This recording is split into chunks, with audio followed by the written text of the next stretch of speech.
Brought to you by... Throughout these last few years, we as a species have learned a lot about ourselves and those that we surround ourselves with. People we once knew have revealed themselves to not be the people that we have thought they were. Flaws within their character have peeled back the facade to reveal the true twisted mask that lies beneath. And as a result, we've begun to more carefully decide who we will place our trust in from now on.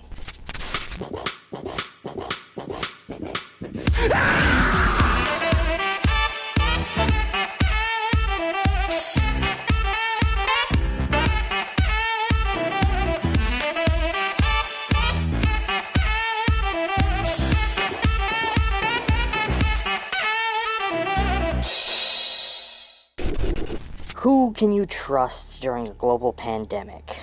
Two sisters who live in forced isolation are about to grow suspicious when a stranger suddenly appears, claiming that he wants to help them. This story begins by introducing us to the isolated setting, opening with a house set deep into a thicket of dense and haunting forest. I immediately noticed what looked like a body wrapped in a sheet laying in the dirt and leaves outside, a detail that could very easily be missed if you are not quite paying attention, though it becomes more prominent later on. As we move inside, the details begin to form a picture of the situation. Doors and air vents have all been sealed off by plastic sheeting and duct tape, while two young girls play ping pong to pass the time. They have covered over the windows at the front of the house, as not to have to see what we can only assume to be the decaying body of a loved one, bound and withering outside. It's very clear that they have been here in this isolation for some time, a fact that is soon elaborated on when we see that they are running low on food, having to begin resorting to eating the remaining cans of cat food. They spend their meals by lantern light, as they have been left here without power, and who knows how long those lanterns will continue to burn through battery power. Within these small moments, we see that they do still find joy in their time together, playing games to keep themselves occupied, laughing together over how silly their situation really is. But we never break far away from the problem. We are continually reminded of the threat that lingers surrounding them at all times, as we look out into the beautiful, lush forest, seeing the quiet emptiness, their family pet laying dead outside the door, and someone lurking in the thicket of trees. The emergence of this person emphasizes the fear that inspires this short, an idea that we have all come to live with over these past few years. We have all been isolating ourselves from strangers, and the idea of one encroaching on the only safe space we have has become a horrifying thought. Our protagonist remains separated from this stranger by the panes of glass that stand between them. Wisely, the stranger is designed to be dressed in a full hazmat-style suit and gas mask, adding an air of mystery about who he is and what his intentions are.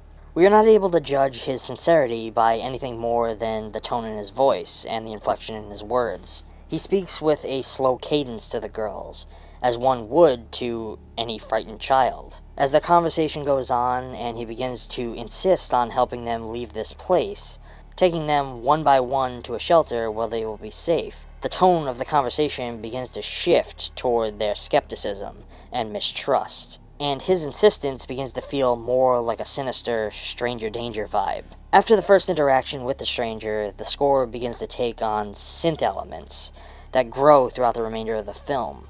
Like the idea of a possibility of survival beyond this house is festering within their minds. The way the interaction between these characters plays out is highly well developed, portraying the paranoia that isolation creates, causing you to mistrust any new elements that are suddenly introduced into your situation, while on the other hand, showcasing the madness that grows within being left alone in a barren world, and the excitement that can come from finally being introduced to another person. They play the stranger's motives very close to the chest, leaving us to wonder if he is telling the truth or just trying to lure these girls into a trap. Throughout this film, the performances are incredibly well executed, especially from our younger talents. The design of this setting is an incredible element to this narrative. A home built with tons of large window panes that showcase the empty world surrounding them. Outside, natural life is thriving, while the threat of some unknown viral contagion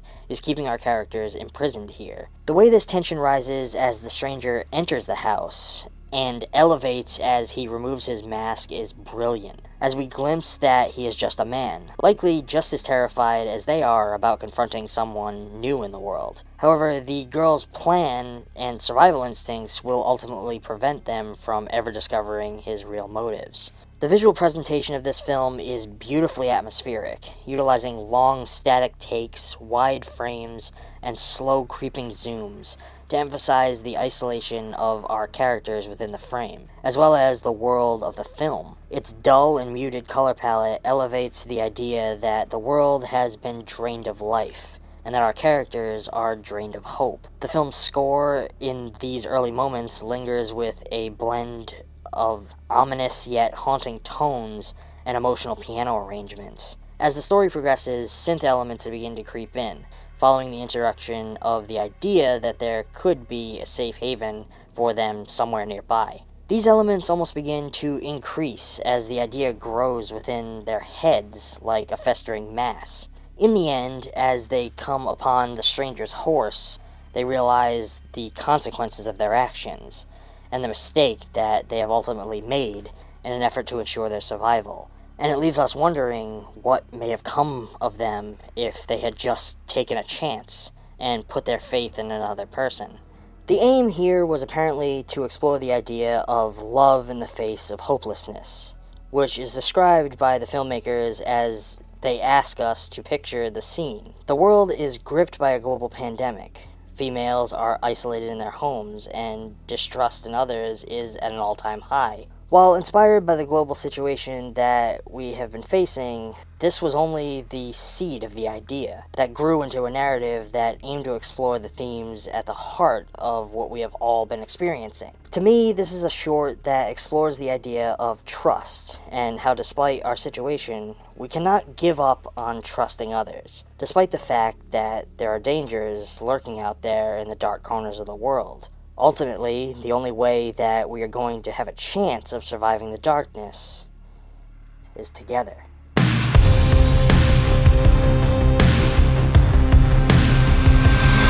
Hey everyone, thank you so much for watching. This is only the second short film analysis that I've gotten a chance to do. I don't know how you guys feel about them, but I honestly kind of enjoy making them. I'd like to try and do some more in the future. If you guys like them, let me know. I'll definitely try and prioritize it. If you like what we're doing on this channel and you want to help support the content, please consider checking us out over on Patreon. Every little bit is going to help this channel grow, and it's going to give me more time to make some more exclusive content just for my supporters. Until next time, stay safe, and as always, keep embracing film.